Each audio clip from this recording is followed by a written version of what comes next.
Coming from a background of poverty within a family stricken with addiction, I learned at an incredibly young age some awfully hard life lessons.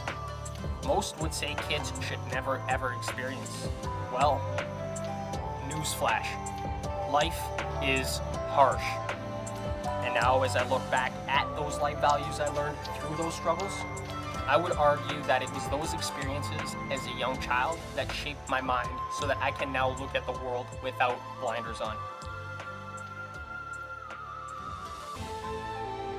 Many of us have lived sheltered lives for years and not by choice. As kids, we can only experience what we were born into. And with no real decision-making abilities for our own self-benefit, we are stuck relying on those around us to share their wisdom and stories which help to shape us into contributing members of society. But what if the people who are in the position of teaching us were never taught themselves how to better cope with life, death, and all the struggles in between? Well, herein lies the problem. We are now experiencing generations becoming more and more out of touch with who they are themselves, and they are attempting to fill this void with distractions and pleasures from outside sources. Today's temptations are extraordinary in measure. They are designed to captivate and hold the mind. Much research about human psychology has been performed throughout history on this topic. Much of this research is used in all types of advertising and social media platforms. From the color of a candy wrapper and the shape of the lettering all the way to the ambient smells of a room.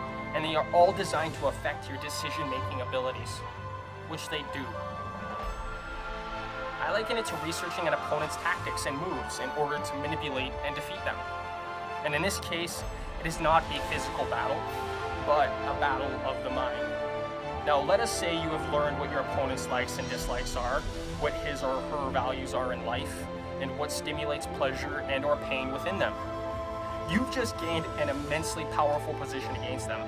You no longer have to fight with weapons of brute force, which would then expose yourself as the enemy, but instead now you can fight by pulling on the feelings and emotions, the pleasures and temptations, in order to manipulate people into getting what you want. This, unfortunately, is a story as old as human interaction, and it is currently used every single day as a form of control against the masses. So what does this mean for you? I think that it was really quite obvious that this system doesn't have your actual best self-interest and growth in mind. So what it really means is self-education. Educate yourself on psychology, the brain's biology, and the human subconscious mind.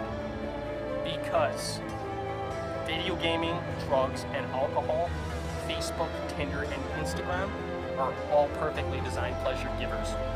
And if you don't have the understanding of how the human machine operates mentally, you will waste a lifetime filling that internal void with all the temptations and pleasures just for a few moments of temporary relief from reality.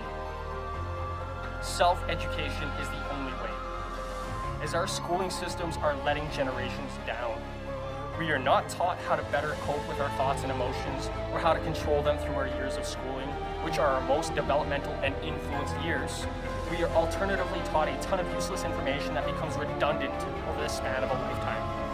Our parents were not taught how to cope with their emotions and thoughts through failed education, so they could not teach us how to either.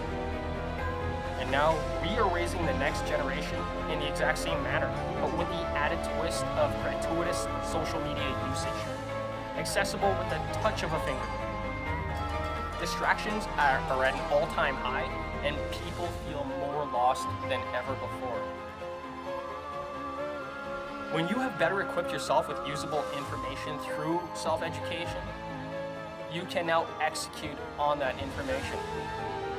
Like, would it not be wonderful to choose how you feel instead of being like a leaf in the wind, emotions blowing whichever way life's twists and turns take you? Wouldn't it be awesome to not get angry in traffic, or to not have that constant urge to check on your phone? Of course it would.